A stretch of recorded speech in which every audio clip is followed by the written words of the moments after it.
All right, I think we should be live, Yeah. and dead on. If it's not, I see a live button on, or like a live. we got live, yeah, man. So I mean, listen, learning the technology and just kind of running with it. But thanks again for hopping on here. I just want to say, here I am, guys. I'm here with Jason McKenzie, who is the author of the Dadly Book of Open, which, the subtitle is How Cultivating Vulnerability Makes You a Stronger, Wiser, and More Courageous Father. He's also, you're huge in the Facebook community, the Dadly, the Dad Edge. So you and Larry Hagner run that, right? Well, it's his group, man. Like he group. founded it, but I'm really active in it. We run masterminds together in that community. So I feel really fortunate to be a part of that. Larry's a great guy. Right. Yeah. So you're very active in that. And I think what most people are tuned in to see is whether or not you're wearing a shirt. So, I thought that was entertaining. Take it off. I can take it off if everybody. You're good, man. You're good. When he posted that, Larry posted whether or not the question is whether or not you're gonna be wearing a shirt, and I think everybody knows the answer. Is like, but no, they don't. That's right. But hey, listen. Again, thanks for hopping on. Why don't you give us I can almost tell your backstory a little bit as almost as well as you can, but not quite, of course. Give us a little bit of the backstory for the Dadly Book of Open, why you wrote it, and kind of like how it starts off. Yeah, sure. So the book was really, I guess, a result of the lessons I learned from some of the experiences I went through, So, I mean, I won't go into all the detail, but just jump in anytime you want and ask me any questions you want. So it really started with, I was a real typical dude, alpha male, climbing the corporate ladder, hardcore, I was in the army, emotions were weakness, blah, blah, blah, that kind of stuff. And that seemed to be working for me. I mean, I was really, excelling in my career, moving quickly. I had a beautiful wife and two kids, and I never really had any reason to question it about the way I was living my life and the way I looked at the world. So that was serving me, or I thought it was serving me. But ultimately what happened was my wife, after the birth of our second daughter, was diagnosed with bipolar disorder. She spent the next 6 years basically just destroying herself, is really the best way to put it, I guess. And it's a horrific illness, and hers was never able to be really brought under control. And it's characterized by like mania, which is unbelievably risky behaviors, like, crazy sexual activity, spending all kinds of money, substance abuse, irrational behavior, grandiose ideas, just reckless behaviors. I mean, she was a police officer, to give you an example. She was a police officer, and at one point she ended up living in a homeless shelter. She was running with meth addicts. She moved out of our house and 3 hours away, leaving me with the kids for 5 or 6 months. And our kids were, 2 and 8 months old. And so all of that. And then the depression part of it was crushing, soul destroying depression, really. And I never really could have imagined what it was. So all that time over the next, say 6 years or so. It's cool how we can see people commenting. That's neat. So over the next 6 years or so, her life was destroyed to the point where she ended up taking her own life. So that would have been 7 years ago now. And obviously a tragic moment. And, I had the impact on me, but I didn't understand it for a long time. And because to me, I had to, saddle up and move on with my life, right? And I didn't give myself time to grieve or deal with emotions. And so what I ended up doing during her illness and after her illness was just turn to alcohol, because I had no emotional capability to deal with what I was feeling. I really thought it was just a big bunch of weakness, and I drank to make them go away. So that really was, that was obviously not the best way to handle that situation. And ultimately I stopped drinking, and there's a really cool story there. But and then I learned that I needed to start talking about what I went through, because I realized that, this illness and suicide and drinking and overcoming that and moving on with my life and building a new family, it was a crazy story, and as go ahead, man. Yeah, so I mean, look, the first time you and I talked, you gave me a little bit of the rundown, and I got chills that ran up and down my arm Mm-hmm. because I can only imagine going through. I can't imagine going through that, right? And that's just kind of, it was chilling to me. And I read your book, and even when I read your book, I had to put it down, man. It was so just within just the first couple pages, I had to put it down just because of how powerful it was. And and your daughter coming up, you having to go get your daughters, and I think she was 3, and she says, "Daddy, when's mom coming home?" I put the book right down. I was like, it took me like another 10, 15 minutes to even to absorb that and pick it back up and just be like, wow. But and not to jump too far around in the book, but you and Cindy had also you kind of partied through your 20s, right?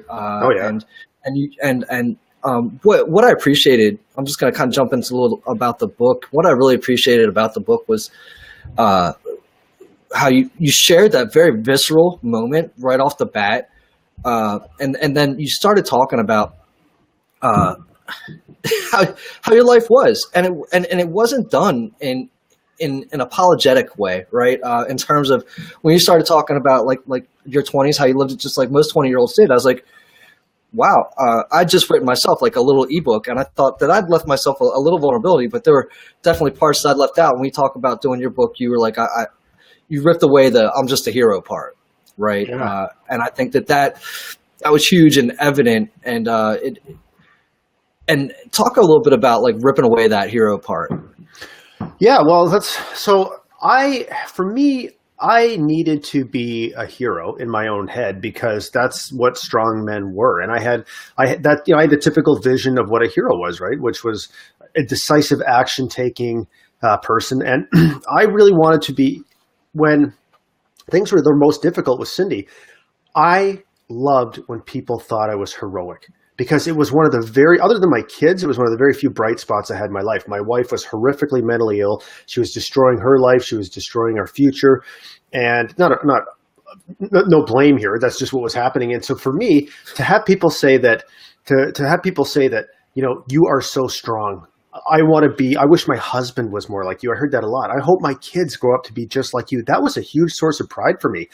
And it didn't matter that it almost didn't matter to me that it wasn't true, because I did some heroic things, I would say, just like everybody does when they are faced with difficulties. But I also did I made some terrible decisions. I did horrible things. I said horrible things. I was not perfect by any stretch of the imagination. I was pushed beyond my limit, and I had no ability to comprehend what was happening a lot of the time. And so I did some bad things. I was unfaithful to my wife while she was institutionalized. I called her terrible things, right. And reading the book, I think you did that like over the course of like 3 years, right? And as well, she kind of ran out on you like multiple times. Yeah. I'm not saying you did the right thing or were justified, but if anybody is going to be justified in that situation, where like again, she would leave the house like repeatedly, blowing up all the money, leaving you kind of off on your own, and out there. She was being unfaithful to you, as far as I can tell, right? Engaging in this other risky behavior, and again, not to call you, straight hero or perfect, but man, you gave it one hell of an effort. I did, but the thing is, here's the thing: I didn't realize at that time what it meant to be a hero. A hero is to live the best life you can, own the fact that you're going to make mistakes, and be vulnerable and authentic, and share the lessons you've learned from those mistakes so you can help other people navigate their way through them in a way that serves them. So it's being of service, using your own experiences to be of service to others. That's what an actual hero is. So for me, I had this sort of perfect idea of what a hero was supposed to be, which is, Superman. And then I would look at the behaviors I was doing, and they were so diametrically like opposed to what my view as a hero was, that it was devastating to me, right? That was what the problem was. So I had this idealistic view of the man I should be, no matter how difficult the circumstances I was facing. And the way I was behaving a lot of the time was really, really far from that, man. So that had a really traumatic emotional effect on me, because I had my view of a hero was that I wasn't living up to it at all, right? So in my head, all these things would be running through my head. So I hear what you're saying, but I don't think I agree with it actually, so, but I learned that lesson. I learned that lesson that what true heroism really is. Sure. But I think, and you've come, and it's only been little over 3 years now from sobriety, right? Right around 3 years. 3, yeah. Just about 3. I saw the other day, probably about a month or so ago, 1,000 X days, right? So congratulations on that. That kind of brings up another point for me too. So in reading your book, I've been fighting the, I don't know about like being the perfect dad or, putting myself in like this hero pedestal or running around saying how great I am, especially with doing this podcast, right? Fatherhood for the rest of us, and trying to be a role model, right? And trying to be a better dad. And it's like you said, with the drinking, it just doesn't kind of line up, right? Like, am I really doing the best thing I can if I just go spend every weekend or a weekend, drinking instead of spending it with my family or doing something fun for my children? And I'm not saying that has to be for anybody else, but that's how I viewed it. And I was like, so since probably I read your book, probably about a week after, so it's been about 30 days or so where I haven't had a drink. So, and I don't give you full credit because I got to do it on my own, but I did take the kick in the pants by reading the book. So I appreciate you putting that in the book. Yeah, well, I appreciate that, man. And that was, to me, that was the real thing. So that was probably the primary turning point in my life. And it was a super powerful moment for me and my daughter that continues to give gifts because, one of the things I held I was clinging to. I don't think, not to interrupt, but give the audience that turning point because they don't know. Yeah, absolutely. So when I was in 2014, my youngest daughter, Melody, was 9 years old, and we were going to, have this special day together. And I really kind of hyped it up. My wife was taking her older daughter out, and I was going to be a daddy-daughter day. We were going to do all these things.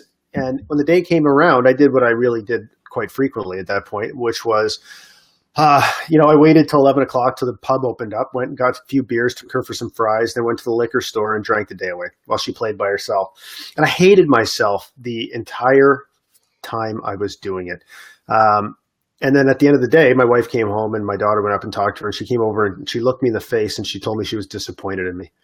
And that was a devastating, well, it turned out to be one of the best moments of my life, but it was devastating at that time because all of the behaviors I was doing, I could rationalize them all away because one thing I could cling to was that I was a great dad because I was a super involved father. But I would drink every night, right? And sometimes a lot. So no matter what anybody could say to me, I could say, but I am a great dad. The problem is great dads don't have their 9-year-old daughters coming up to their drunk ass telling them they're disappointed in them. So that completely shattered the last kind of branch I was holding on to. You know what I mean? So there was nowhere that I could not rationalize away. And that is what completely changed my life. And it was a super powerful moment. And my daughter having the courage to be 9 years old, man, having the courage to be honest with me gave me the courage to be honest with myself. And that changed everything. And it was funny. I pulled the car over 2 years on the 2-year anniversary of my sobriety. And I said to her, we were going to get figure skates actually for her. And I said, I don't know if you remember this, but 2 years ago, and I reminded her what happened. And I said to her, I want you to think about this. At 9 years old, you changed your 41-year-old dad's life. So I am so grateful to you. And, I never want you always have to understand the power that you have, even at your age, to dramatically impact people's lives, and never, ever underestimate that power, take it for granted. And thank you. I'm so grateful to you. And, it's funny because on that day, when I got drunk and disappointed her, I told her I was going to make it super special. And when I told her that 2 years later, she looked at me and she goes, "Wow, Daddy, you just made me feel really special." And that was super powerful, man. That's awesome. And is she the one who's doing the cheerleading? Coach? No, that's my older daughter. Yeah, Chloe. Okay, Chloe. Talk a little in the book. What I like about the book, you walk a really great line of the vulnerability that you talk about in the book is a really great line with sincerity, gentleness, and without being too soft, right? And it doesn't, and so it's not about being soft. Just give the audience like how you term vulnerability, and you write it repeatedly in the book too. I think you do, right? Yeah, definitely. So I think a lot of people have this perception of vulnerability. I've had many conversations with people where it's like, it's weakness, right? Because you're exposing yourself to attack and all of this stuff. But vulnerability is, exposing yourself to weakness when you have already have the best defense against attack, and that's self-acceptance. So I define vulnerability as having the courage to look yourself in the mirror and be honest and without judgment about who you see staring back at you. And what I wanted to do in the book, so what that means is to be able to take an honest assessment of yourself, of where you are right now without judgment. So when oh, this is good. See, you get the book. Thank you. So what I was able to do, so what my daughter gave me the courage to do was be vulnerable with myself. And that for me was the simplest things. It was being able to say, I'm 41 years old and I drink every single day. I'm causing my wife, this amazing woman who has come into our life and helped us rebuild our family, no end of worry and concern and anguish. And my kids are telling me they're disappointed in me, and I want something different. Those four things changed my life, man. And so that's what vulnerability is, because I lost the judgment around it. I wasn't a loser. I wasn't a failure. I wasn't a person who wasn't living up to my expectations. I was me, Jason McKenzie, stripped, raw, right now. And that's vulnerability, man. And that opens up an entirely new paradigm for you to be able to move forward and become stronger, wiser, and more courageous and leave a more enduring legacy. I didn't realize any of that at the time, by the way. it all came to you. You're a member of the kind of the Hal Elrod crew, right? I guess I could say. And so what you're talking about sounds like a little bit of like the affirmations and part of the Savers process. When did you start doing like the, was it My Morning Miracle? Yeah, Miracle Morning. So okay. So this is a great story. So what I did was, when I stopped drinking, I had this amazing, like a few months of going, holy crap. I quit drinking. I never thought I would be able to do this. I had written myself off from being able to quit drinking. I tried and failed a million times. I beat myself up a million times. I told myself, this is part of who I am. I have all these other good characteristics. So I was sure I was never going to be able to stop and just doomed to drink for the rest of my life, which is a horrible burden to carry, But so then I quit and I was like, holy shit, I can do anything. If I quit that, I can do anything. And I realized, so I kept saying that to myself. I'd be walking with my wife going, I can't believe this. Like I'm looking outside my house right now because I can remember I was standing in this parking lot. I'm like dancing up and down going, oh my God, I'm free. And so then, but I can do anything. Except after a few months, like 3-4 months of saying that, I realized I wasn't doing anything differently. My life was basically the same, except I was sober. And I started thinking, okay, maybe I wonder if, is this actually as good as it gets for me? Like, am I already operating at the peak of my capabilities? Because if I was already operating at the peak of my capabilities when I was drinking, I think I'd rather drink. Because, so then I listened to a podcast with Hal Elrod on it, just totally random. Like nothing is a coincidence. I never believe in that. So I listened to this podcast with Hal Elrod, and he was talking about the Miracle Morning. And I was like, maybe I'll try that, because what I was doing was waking up early and reading about politics. So I started my day angry every day. Sure. Ridiculous. Yeah. And then I started doing the Miracle Morning, and that changed my life, because I realized that, like, I'm a real take action, get a result kind of guy. I like to take an action and measure the result. And that was the first time where I realized I don't need it. I don't have to get an immediate result. I do these things to put myself in a different frame, a more positive frame of mind, or a different frame of mind. And I'm starting to see things differently throughout the day. Is that when you say see things in a more positive frame of mind, you're talking about doing the Savers with the Morning Miracle?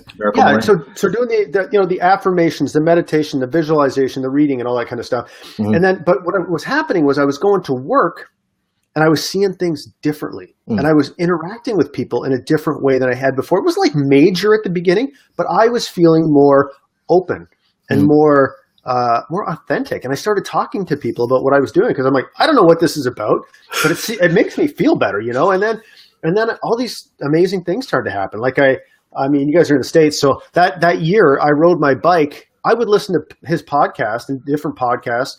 And I mean, I was riding my bike 40 miles a day back and forth to work. I rode it like 5,000 something miles in 2015, and it just changed. Like all of a sudden, all these amazing things started happening. So yeah, it was a real eye-opening experience for me. And then the coolest part about it was, I remember riding back and forth to work, and I'm like, oh my God, I want to shake this guy's hand one day, man.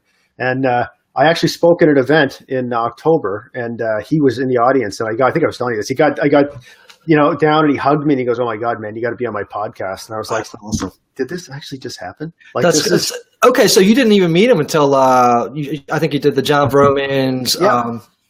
Okay, that thing, and that's awesome too. I mean, look, what a great group of people those guys. I think I spoke with Mike Merriam last week. And the whole group is just kind of, it's really open, and like you're saying, authentic. And I think that maybe the word's starting to get overused, but that's just me, right? But just true and honest with each other, and that's what I really like about that group. And yourself self included, and that you see that a lot in your in the Facebook group that you guys are with. Truth and honesty and being real. And not pulling punches either. Like, I mean, you guys tease each other, and have some fun in there too. It's not all serious and we're still guys, man. We're all 12 years old. Right. And there's another part of your book that I really enjoyed too. Let's talk about the orange pants, man. Just talk about the orange pants. Yeah. So oh God, I forgot about that part of the book. Yeah. So I mean, the orange pants was, I used to have this pair of orange pants, and when I was living the life that I thought I was supposed to live, which again was the alpha male corporate ladder climber, blah, blah, blah, all that stuff, I didn't wear orange pants, man, because orange pants didn't conform to the stereotype of what a corporate leader was. And once I overcame some of these issues and stopped drinking and started to find myself and all that, I was like, you know what? I fucking love orange pants.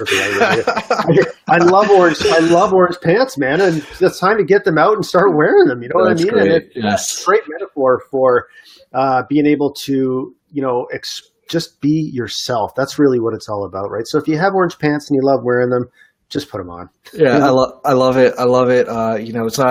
It's not too serious. There's some fun levity in the book, and there's a lot of different places to go with it. The other thing I enjoyed too is really talking about making that transfer, that transformation from orange pants are life, making that transition from mega super ultra alpha male, running everybody over and basically treating them like crap, to being this guy who's like, I actually want to hear what you have to say, so don't go. And I have questions for you, right? Like, how long did that, just out of curiosity, how long did that transition take for you? Well, I think it'll be a lifetime, to be honest with you. So, but I mean, I think like a year. So what happened with me was, it's funny, it's very gradual. Like one of the things I tell people is about vulnerability is, it's not like you go from being, closed and fearful and judgmental to sharing your innermost secrets with everybody like tomorrow. And it's not really about sharing your innermost secrets in the first place. It's about accepting. So first what I did was I accepted that I am perfectly screwed up just like everybody else, And so when I realized that I'm not a stereotype, I'm actually a unique human being. That's where it started. And I'm like, if I'm unique, it kind of logically follows that everybody else must be unique. And all these things that I'm judging people about are a total waste of time, because I used to judge people for not being like me, right? Because I wanted to believe that I was perfect. So once I stripped that away, it was like, that's what started the whole, wow, wait a minute. If everybody else is as awesomely complex and unique as me, what can I learn from them? Like, right. And all of a sudden there's this massive world open to me of people I want to learn from. So I started asking, I just started asking everybody questions about everything, but I also started sharing more of my story. So, because, and that was a big part of it too, was I started to share a little bit of my story. And then I decided the way people reacted to it, actually, let me back up a little bit and say, I used to tell the hero version of the story, like I was saying. And then I thought, okay, I'm going to tell the real version of the story, because I don't want to be the kind of person that tells this fake hero version of the story. So I started talking to people about what really happened, and I thought like I thought that it would help people with addictions or maybe mental health issues or something, but it was unbelievable what happened. I had no idea. Like people would start coming out to me, so I'd just be more open. So somebody would come to my office and I'd say, "Yeah, man, you know what? I used to have a huge drinking problem."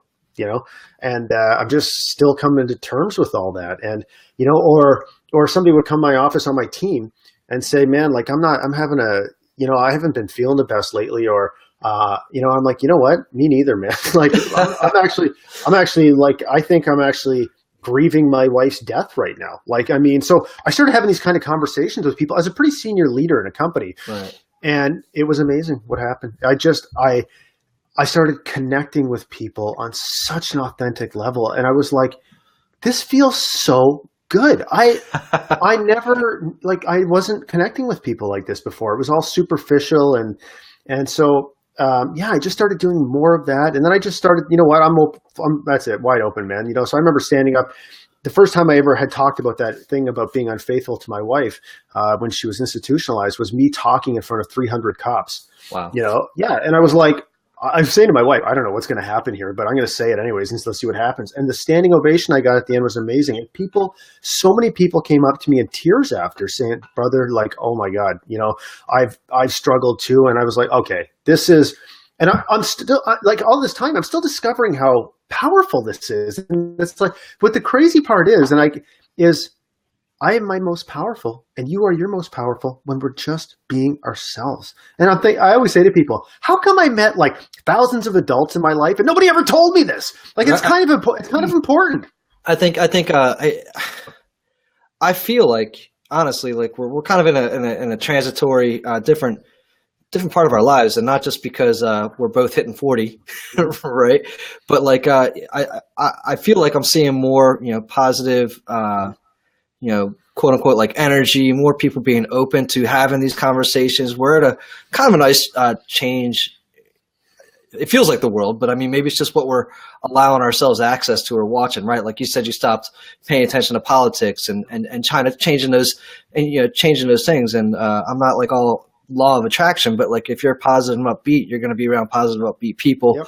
Type of thing. And, if that's the path you choose, then you get to be around it. And I think that's how I would explain what I'm seeing, because I feel like that's what I'm seeing, right? And it sounds similar. Like you just kind of ran across, like, why did it take so long, right? And like I said, reading your book really opened my eyes. I'm like, very similar to you. Like it's very similar stories. I mean, different in different places, of course, but just really, really similar. And it's like truly authentic, and just wanting to be out there and reading the book felt like it liberated me. Like, I don't know, I was probably running down the street, saying ban the bra. Yeah. And, but I certainly recommend for anybody that's out there or paying attention to, and is willing and open to pick this book up, and go through it. There's a couple other pieces too in there.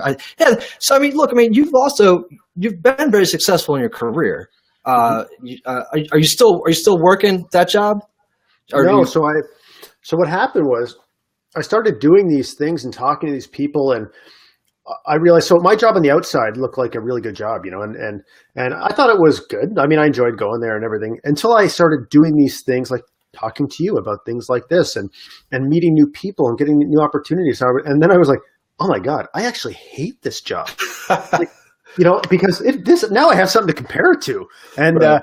So I ended up leaving in August of last year, and it's a huge challenge. Like now I'm, on this entrepreneurial path, and it's a whole different roller coaster, man. And you know what? I may end up having to go back and get another job at some point. I don't know. We'll see what happens, But there's so many things on the go, and it expands your, like at my work, I had a high level of mastery at the thing I was doing at work. So, everything that happened was within a certain spectrum. I could handle everything in there, and you go into an entrepreneurial journey, I guess, and it's wide open, man. And I'm discovering what I'm passionate about. I mean, so I'm speaking, and I've written a book, and we're starting a podcast, and we've got a community building, and I've got opportunities to do training and work with people around mental health and developing courses for police services, like all this stuff. That's awesome. Yeah, and it can be a challenge, right? It can be I let myself get overwhelmed, and I think what I need to do, there's a whole new set of skills that I need to develop around presence and all of these things. I just had a coaching call with someone today that just blew my mind, and I was like, man, there's still so much work on me that I need to do to be able to be my most peaceful and most effective. Yeah, I mean that's going to be like an everyday journey, right? Every moment, and for me, anyways, that's been, I think, part of that is like you got to get outside of your head sometimes too, right? And that's probably where the drinking comes in, and that's where it did for me. I know that. So for about the past year for myself, it's been about like this change in who I want to be, right, and be intentional about who I want to be, and what would happen is like my head just wouldn't stop, and every once in a while, like I would literally look at my friend on the weekend and be like, I would just tip the beer up, be like, I got to get out my fucking head. Yep, I got to stop thinking about everything that I'm thinking about just because it's making me crazy. So cut it out. But and that's another fun, a great part that you talk about in the book too is about sharing, being vulnerable, but not walking up to somebody and be like, here's all my shit. Yeah. Right. Yeah. Yeah. I think that's very important, right? Because the way I look at it, so I gave a talk last week to a bunch of cops or a few weeks ago, and what I told them was, it's as much about being willing to share your story as it is about sharing your story, right? So, in other words, I of others, not sharing your story for the sake of sharing your story so everybody hears it, right? So, in other words, one of the best, like in a culture like the police, for example, I think one of the most impactful things somebody could do would be to be able to notice if somebody seems to be struggling and to say to them, hey, I've struggled too. And if you ever want to talk to me, I will not judge you. Right. Yeah. And what would that create if everybody in that organization could say that? So, and what would it create in the world if we could all say that to each other? And when you start to be seen as the kind of person that will not judge somebody else, it is unbelievable what starts to happen. The connections you start to create, the conversations you start to have, the opportunities that materialize and all of that stuff. Right. So that's what vulnerability is. It's being willing to share your story and listening actively for opportunities to do that, but always in the service of others. I think that in taking away that judgment, you're doing yourself a great service as well. You're opening your own eyes up to a whole lot more of opportunities as well, right? So I mean taking that away, and that's another thing you talk about too. I think more so in the podcasts that I've listened to and caught you on is doing this more in service to people, not necessarily like you just said to say, here's what I'm doing. Everybody come see what I'm doing. Like this is. For me too, it's doing this more and just as much, I would say, for others and as much for myself, right? Like it's for the better good is what I would say. Yeah, absolutely. And I think it's funny. You alluded to all those shirtless pictures I take, and my friends make fun of me so much about that, and rightfully so. But my point of doing that is actually has nothing to do with like self-aggrandizement or whatever. It's to show guys that you can be physically strong and fit, but be gentle and open and authentic and caring and, vulnerable and all of those things. And those things aren't mutually exclusive, because I think what guys often have this idea of is vulnerable means like some hipster in skinny jeans sipping a latte at Starbucks. And it doesn't have to mean that at all, right? So it's all part of conveying that message that these things are not incompatible with one another. That's why in the book I talk about vulnerability makes you. Oh, sorry. That's all right. See if it's cleared up. Yeah. Go ahead. Okay. Yeah. So in the book, I talk about strength, courage, and wisdom, because those are things that guys resonate with. You know what I mean? And it's like, it's not going to make you weak. It's going to make you powerful and smarter and more effective and a better parent and a better husband and lover and all of these things, and so that's what I want guys to see. It's kind of like your doorway to a more impactful life. Right. I love when you do get down to the, being a better lover is like one of the later chapters. Like I was like, what is he going to write about, dude? Right. Yeah. And you talked about, and what you really did was like, you talked a little bit about like the sting thing, right? Like going back to like, Yeah. just talking about that 5 hours or whatever isn't necessarily just like, all encompassing of the act, right? Yeah, sure. Being vulnerable. And I was just entertained that somebody remembered Sting enough in that whole thing to talk about it for a little bit. Another thing, and so one thing I've just barely started to get on the surface of Jason McKenzie here, but and what I've noticed over the 3 years that you've kind of been doing the Sobriety Act is that you've also transitioned and made different moves, right? You went from the drunk to monk, right? Which I didn't even know about till a few days ago. And I was like, first of all, that's great. I love that. Then you kind of popped over to the Dadley Book of Open, right? Yeah. And you set that up as a platform. I didn't even realize that was a platform until I heard a podcast earlier today. And that sounds good. And now you're shifting. You've done all these amazing things. Book is awesome. I think that again, anybody should hop out there and if they're willing. I think that's a big thing too. Mike Merriam had mentioned, criticism outside or anybody trying to give commentary outside of it being asked for is just viewed as criticism, right? So the person's got to be willing to say, hey, look, I'm open to this now. I want to go pick it up. So anybody who's open to that kind of change in their lives, I would certainly recommend picking up Jason's book. And now you're getting ready to you're taking on a new one, the mental health, right? Mental health warriors. You want to talk to the audience a little bit about that? Yeah, sure. So, I mean, just to give you a little backstory there. So I started from drunk to monk as I kind of chronicled my journey into sobriety. And by the way, see Jimmy McDowell's just sent a message. You should have him on the podcast. The guy is a beast and he's awesome. But hit it up, James. We'll get together.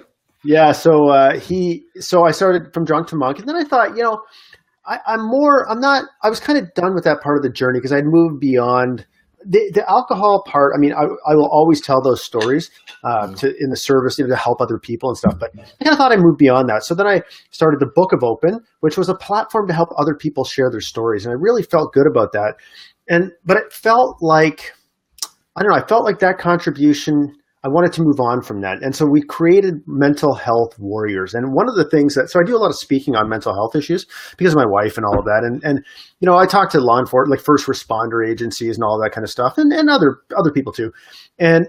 But one of the things I was starting to feel like, and we talked about this a little bit before we went live, was I was starting to get sick of talking about those issues, and I for a while I thought it was because I was sick of going back to the past, but really what it was that I was sick of only talking about it, right? Because I would talk to these groups of people, and people would always come up to me after, and they would say these nice things, and we'd have these great conversations, but I never knew what happened after. Did I actually make an enduring impact? Did anything change in the organizations I'm speaking to, or even in the people that I talk to? So I got together with a buddy of mine. I don't know if you know him, Brian Noller, another guy. He's got an unbelievable story, but he's a very senior police officer, went through a horrific incident, suffered from post-traumatic stress and all of that. And he does a lot of speaking too. He's written a book. And him and I are good friends. Actually, in a crazy story, my first wife who took her own life and his current wife were roommates in university. So it was kind of like this, meant to be. So we formed just about a month ago, Mental Health Warriors. And what we want to do is we want to create a community for men, a brotherhood of men dealing with mental health issues themselves or supporting loved ones dealing with mental health issues. And what we want to do is create a safe spot for people to talk. So our guiding principles are confidentiality, community, accountability, excellence, and safety. They can drop the mask and just be themselves, because when you're in a community like that where it's safe, so either that's a Facebook community, a mastermind group, an in-person community, when guys, I think a lot of people don't know this, even a lot of guys don't know this, but when you get a bunch of guys in a group like that and they realize it's safe, it is crazy how fast the mask comes off, man, right away. And because nobody wants to carry that around, at our core, we all want to be accepted for who we truly are. So when they find a place where they know that is the case, the mask comes off. So it feels so good. So we got about 85 guys in there right now, something like that. And you just fired it up, right? So yeah, like 4 weeks ago, and we're recording podcast episodes now. So the podcast isn't only for men. Like some people have questioned, why are you doing something only for men? And it's because we're not trying to exclude women. It's because dudes need a brotherhood. A place where they can talk as guys to guys about things that are important to guys.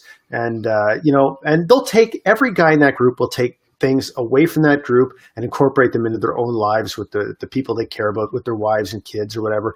And then, so we started a podcast, but the podcast is really for every people that are making a difference in smashing stigmas.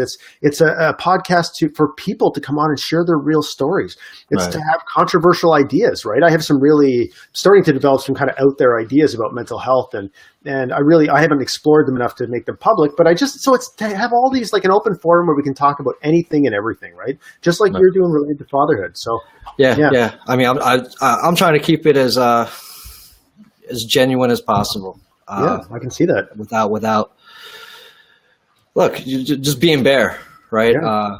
And raw, etc. All those things means a lot to me to be able to, hey, and I wouldn't be out here talking to people like you. It's for me, it's a journey that's just started, and I'm having just an amazing time and fun doing it. And again, for me, it's also it's like we were talking about earlier, being of service to other people too. Like you and I will have this conversation. Anybody else out there watching it or who watches it later or hears it later, it's going to take away something 100% different than what even just happened in between the two of us. So, yes. So I just appreciate being able to do that, right? Like I think a lot of people, we go through and we say, I just want to impact one life, right? And I already have. I feel like, hey, look, and so now it's like, okay, now how many can we really impact, right? And I think we live in that time where if we don't provide the service, if we don't go out there, I think, like you said, and share your story, it's almost like we're doing a disservice to other people out there, right? I could not agree more, man. And like, if you look at every interaction, like you and I are both changed now as a result of this conversation. Yeah, man. Yeah. Result of this conversation. And it doesn't have to be big. It just has to be tiny. Like sometimes you say something and it's like has this momentous impact on someone. Sometimes you just plant a seed that they realize at some point in their life. But I think what's also important is that the more you talk about the things that are important to you, the better you get at delivering the message, and the more insights you get the more conversations you have. So I had somebody tell me a few months ago, we were talking about this stuff, and she goes, you know what? How did you get so smart?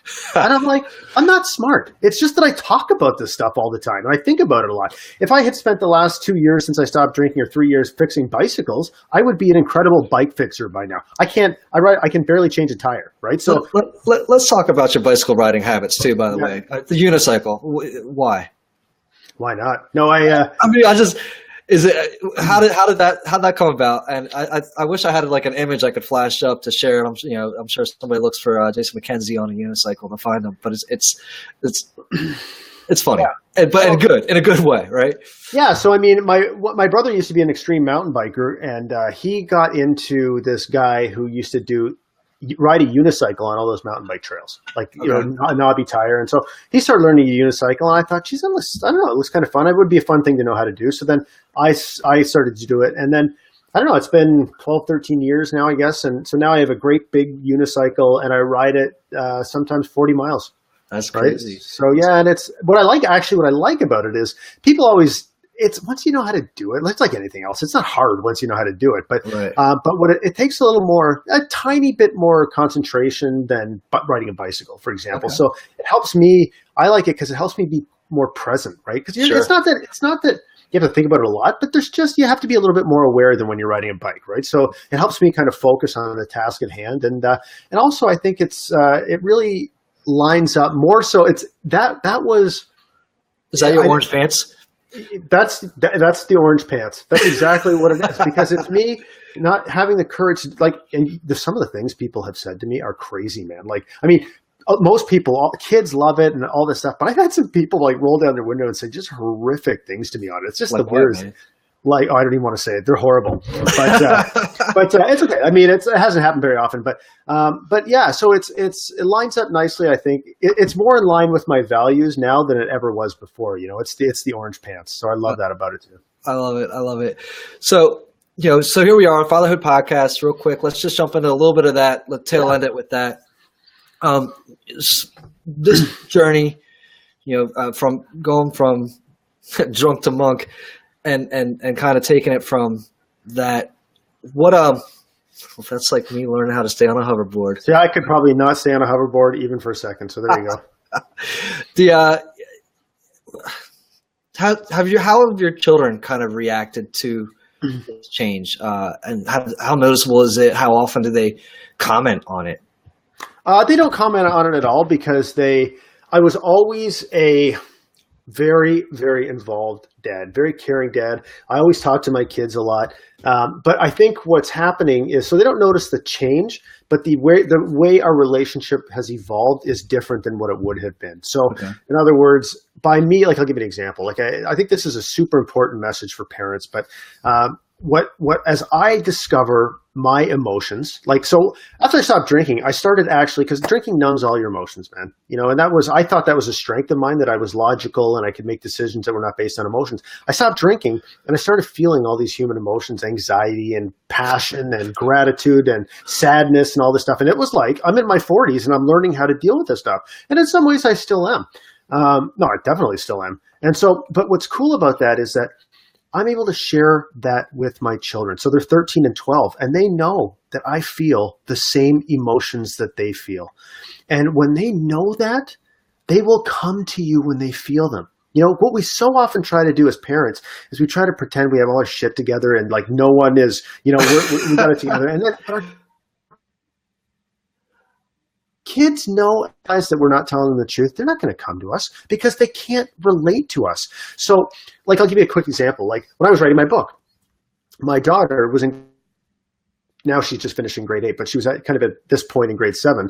And she had this massive grade 8 project she had to do. So all she's ever seen before is the end results of other people's grade 8 projects. And she's like, oh my God, I'm never going to be able to do that. Like, she hasn't seen all the work that went into it, and they work on it the whole year, and she'll be older and she'll learn. And she hasn't seen any of that. She just sees these amazing finished products and is panicking in grade 7 that she's never going to be able to do that. I'm writing my book and I'm like, listen, my book is your grade 8 project. I'm 10,000 words into it.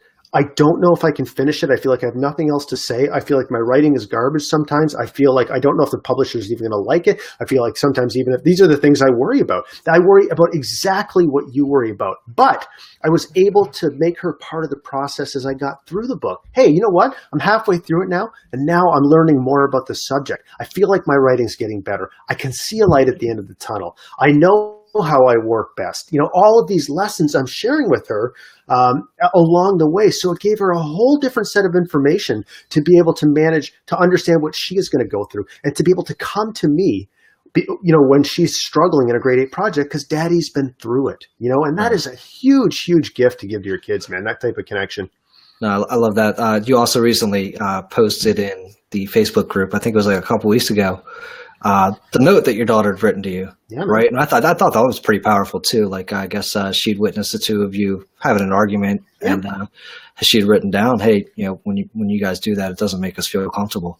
Yeah, and I thought that was pretty awesome to have that. Now, do you think that communication would have been available 2 or 3 years ago? No, she wouldn't have written it. I don't know the answer to that question. I think if she did, she wouldn't have written it as articulately, though, as she did in that note, because we talk about that stuff a lot, right? And and we talk about our emotions and feelings and all of that, and how to communicate with respect and honesty and all of that. And they see us do that a lot. But yeah, hey man, we're not perfect, right? And at that particular moment, we had gone through a few days where we were sick of each other and bickering at each other, and honestly knowing that we were kind of doing it in front of the kids and not caring. Like, just, or not caring, but doing it anyways. Caring, but doing it anyways, I guess. Sure. And that was a moment where she called us on it, and it changed it, and it was a great opportunity to talk about it, to say, like, oh my God, here's the impact your note had on me. And I'm so proud of you for, we all are accountable to each other when we see each other. It's not about roles. It's about all the human beings in our family unit. We're all responsible to each other to help each other be better. And when we see we're all going to make mistakes. So it's just an amazing moment for us to come together as a family and apologize and explain what we were thinking at the time, and just reiterate how important it is to support each other, regardless of where we are in the family hierarchy. So super, super grateful that she did that. No, I thought that was a great share, and that's like I said, that's some of the stuff that you'll find in that Facebook community. I'm certain that you'll find it in the Mental Health Warriors as well. I poke in there every once in a while as well, and just I get something from it just about every time I'm in there, and so I appreciate you guys doing that. Oh man, I had a good one. Zoning for a second here, Jason. I never get those back. Yeah, never. I was like, the one thing I like about Canada too. There's so many Scots people up there, right? Like, yeah, man. It's like a haven. I don't know how that happened. I'm a Mackenzie. Jill, Jace, one big happy family loving one another. Yeah, man. Well, that's what I was gonna say. So, thanks for the interlude. The one thing I love about the children, right, is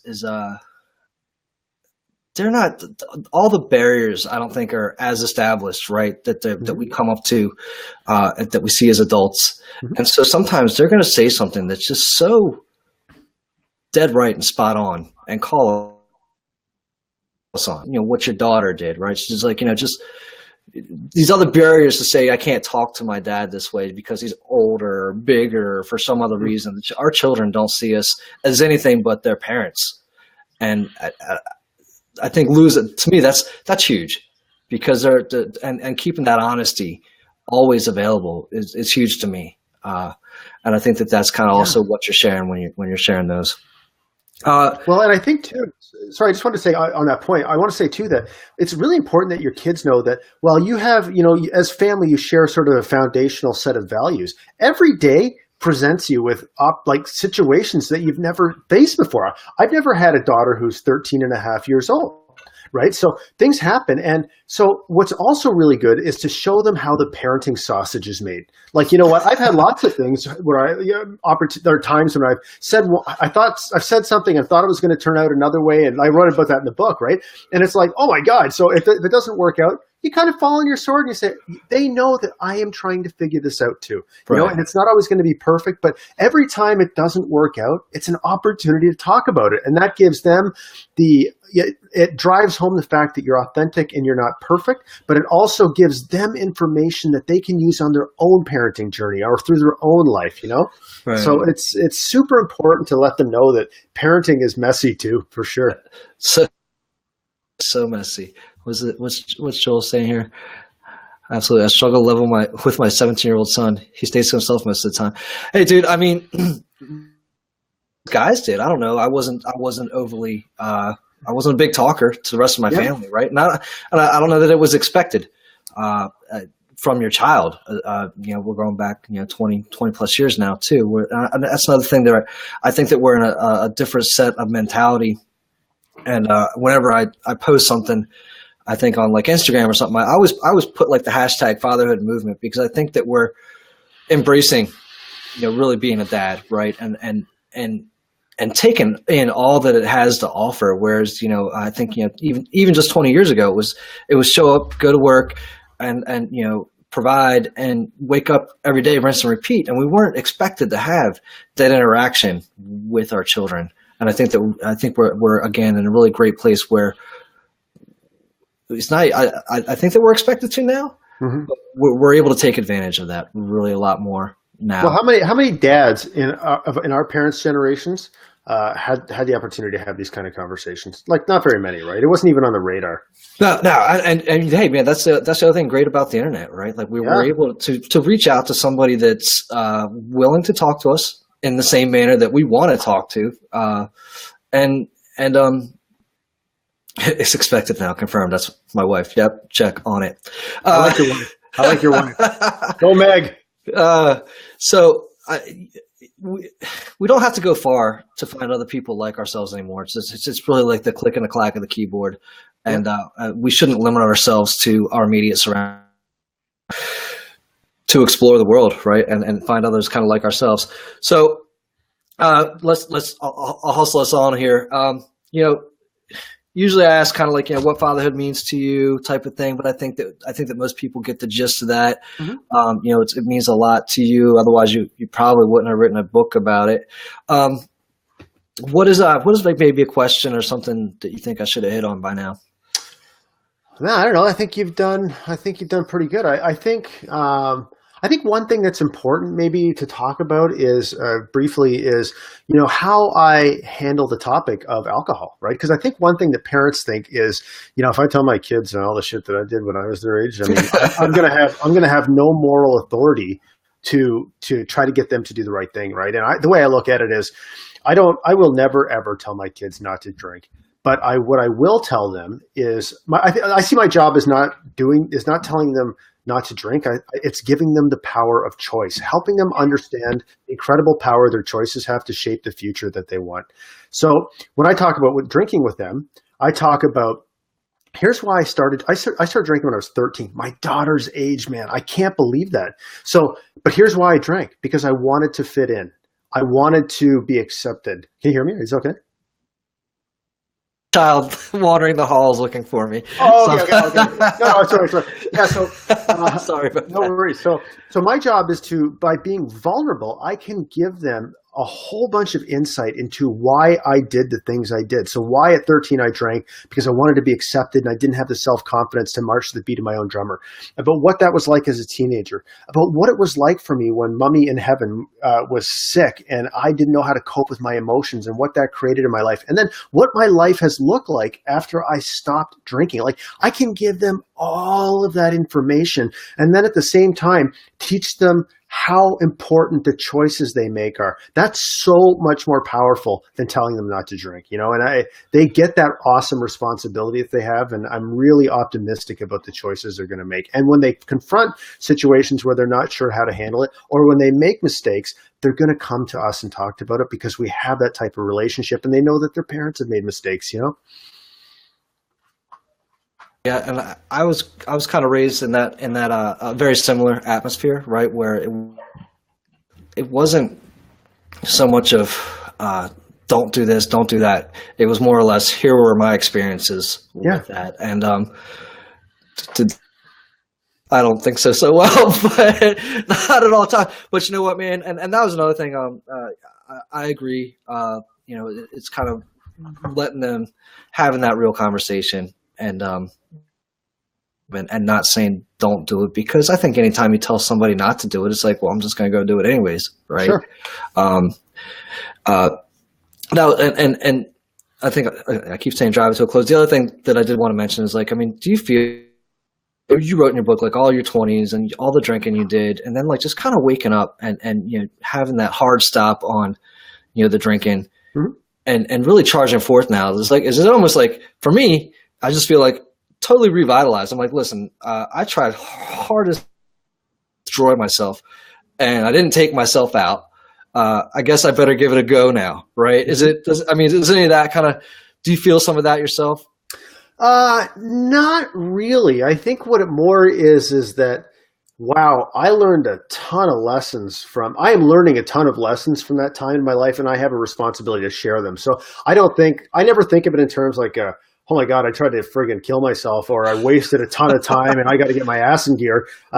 It's not that so much. I mean, there might be some of that, but it's more like I have learned some things that I can clearly see around me that a lot of people don't know, and how can I find the best ways to communicate that with them, because I know how much better it is on the other side, and so what would an example of that be, Jason?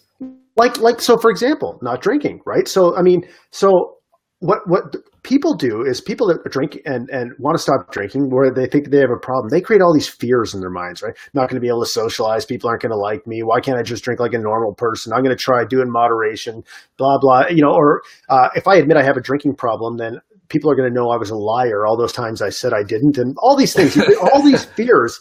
And that's what I did. And it made me just keep drinking because I was so scared of the alternative. And then I stopped drinking and none of them came true. And that's like people, like it is a billion times better, and it just keeps getting better.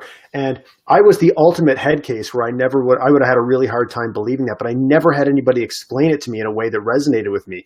So that's an example of like a lot of people are walking around with no understanding or awareness of what is actually possible. When you open yourself up and you step into the unknown and you realize that you're not surrounded by people that want to harm you and that you're better as your authentic self and all of this stuff, it's like, come on, man. I want to, like no doubt. It was I think a couple weeks back, went up to go visit the rest of my sales team, and I hadn't been drinking and up with them, right? Toss them back, have a good time, and enjoy myself. And this time, I was up there, and it was very similar to how you were telling your story. Like I'm just not drinking today, right? It's kind of I think the initial part can be a little uncomfortable, but when they would look at them, I would look at them and just be like, look, guys, I just feel way too good to go ahead and ruin that tonight, just for like this 15, 20 minutes of whatever that we're going to enjoy and wake up feeling like crap tomorrow. I prefer the opposite. I prefer to not and feel good now, and I will feel good tomorrow. Thank you. Absolutely. So, I mean, I'm not trying to be on a high horse or anything like that. No. I'm just enjoying it. I'm enjoying it too. Again, I think your book that helped me. And I'm still working on the pieces of my vulnerability too, like what to share, right? When to share it, and finding those right times. Because I think that's a fine line. Sure. And with who, right? I mean, it doesn't have to be with everybody, but like it's opening that opportunity. You kind of take it when you can. Absolutely, man. Dude, I appreciate you hopping on. Where can they find you? What have you started your new podcast? Is it released yet?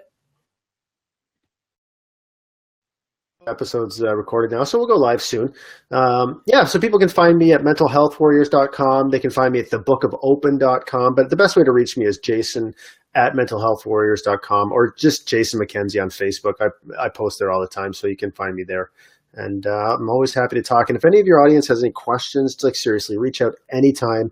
Anything you want to talk about, I'm always available. I love talking to people, and so just anything. Fantastic, man. Hey, thanks for hopping on. And I'm going to go ahead and close this down, Jason. All right, buddy. Bye now.